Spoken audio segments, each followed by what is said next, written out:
Visit Pokhara year എന്ന് പറഞ്ഞ ഒരു പൊതുചടങ്ങ് ഉദ്ഘാടനം ചെയ്യാൻ എത്തിയതായിരുന്നു നേപ്പാളിലെ ഉപപ്രധാനമന്ത്രിയായിട്ടുള്ള വിഷ്ണു പ്രസാദ് കൗഡലും പൊഖാറ മേയറായിട്ടുള്ള ധനരാജും. എന്നാൽ ഇവർ അവിടെ നിന്നും തലനാരിഴയ്ക്ക് രക്ഷപ്പെട്ടു എന്ന വാർത്തകളാണ് ഇപ്പോൾ പുറത്തു വന്നുകൊണ്ടിരിക്കുന്നത്. ഇവർക്കെതിരെ എന്താണ് നടന്നത്? ഹൈഡ്രജൻ വാതകം നിറച്ച ബലൂണുകൾക്ക് തീ പിടിച്ച് അത് പൊട്ടിത്തെറിച്ച് ഇവർക്ക് വലിയ രീതിയിൽ പൊള്ളലേൽക്കുകയായിരുന്നു എന്നാണ് മനസ്സിലാക്കാനായിട്ട് സാധിക്കുന്നത്. ഉപപ്രധാനമന്ത്രിയും ധനമന്ത്രിയുമായിട്ടുള്ള പൗഡേലിനെതിരെയും പൊഖാറ മേയർ ധനരാജിനെതിരെയും രൂക്ഷ വിമർശനമാണ് ഇപ്പോൾ ഇതേ തുടർന്ന് ഉയർന്നിരിക്കുന്നത്. ഈ ഉദ്ഘാടന ചടങ്ങിൽ പങ്കെടുക്കാൻ ഉപപ്രധാനമന്ത്രി വന്നപ്പോഴാണ് ഉദ്യോഗസ്ഥർ ഇത്തരത്തിലുള്ള ഒരു അനാസ്ഥ അവിടെ നടന്നതായി കണ്ടത്. ഉദ്ഘാടന ചടങ്ങിനിടെ ബലൂണുകൾക്ക് തീപിടിച്ച് പൊഖാറ മേയറുടെ പേഴ്സണൽ സെക്രട്ടറി പുൻ ലാമയ്ക്കും അവിടെ വലിയ രീതിയിൽ പരിക്ക് പറ്റിയിരുന്നു.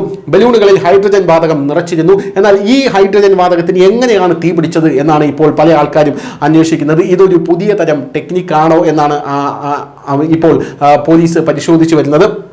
തീ പിടിച്ച ഉടനെ അവ പൊട്ടിത്തെറിക്കുകയായിരുന്നു. ഉപപ്രധാനമന്ത്രി പൗഡലിന് പുറമെ മറ്റ് ആളുകൾക്കും ഇതിൽ വ്യാപകമായി പൊള്ളലേറ്റു എന്ന റിപ്പോർട്ടുകൾ പുറത്തുവന്നു. പ്രഥമ ശുശ്രൂഷയ്ക്ക് ശേഷം പൗഡലിനെയും മേയർ ധൻരാജിനെയും കാഠ്മണ്ഡുവിലേക്ക് ഹെലികോപ്റ്റർ വഴിയാണ് കൊണ്ടുപോയത്. അവിടെ ഇരുവരും ചികിത്സയിലാണ്.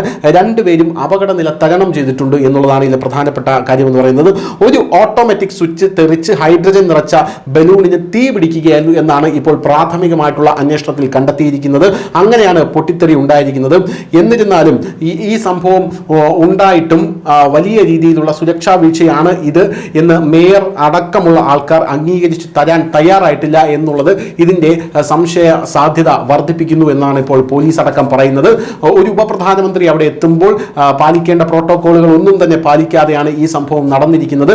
ഹൈഡ്രജൻ ബലൂൺ കൊണ്ടുള്ള ഒരു ആക്രമണമാണോ ഇത് എന്നും അന്വേഷിക്കാൻ ഇപ്പോൾ പോലീസ് തീരുമാനിച്ചിരിക്കുകയാണ്. News desk news India Malayalam.